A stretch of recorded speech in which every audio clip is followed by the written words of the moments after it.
Parents of a young man who was murdered during a robbery in Pacoima says that their son's killer could end up serving just a few years in prison because of L.A. District Attorney George Gascon's new reforms. As Gina Silva shows us, they're fighting back tonight.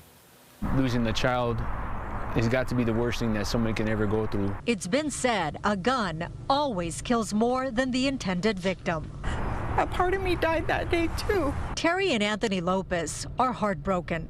On January 12, 2020, their son Anthony II was murdered in Pacoima.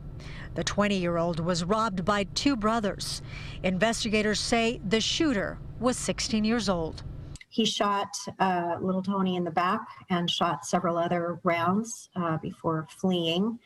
He was apprehended about a year later, and he still had that murder weapon with him. Kathy Cady is a retired LA County Deputy DA. She is now a Marcy's Law attorney representing the Lopez family. And we're gonna fight, mijo.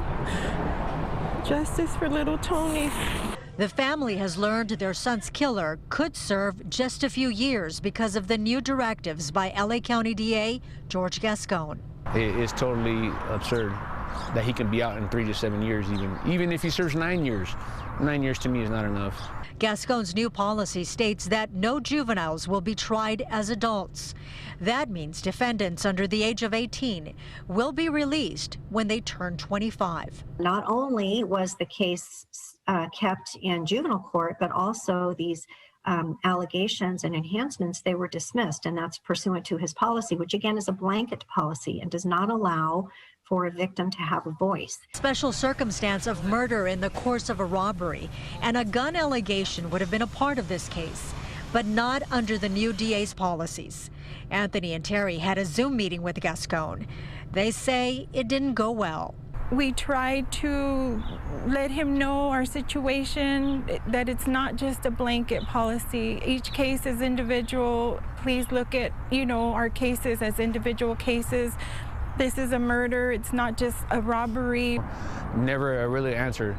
We reached out to the DA's office asking if Mr. Gascon would reassess this case. All we got back was an email with a copy of his directives, which states no juveniles will be tried as adults. I tell the DA, I don't want him to get life. Anthony says he does believe in reform, but he says Gascon's blanket policies are wrong, especially when it comes to murder. I would feel comfortable with 25 years, period. Give him 25, he'll still be a young man. He'll still be 40, 41 years old. He can have plenty of life when he's done. The next hearing in this case has been scheduled for February 22nd. It's not fair. That's not justice. Gina Silva, Fox 11 News.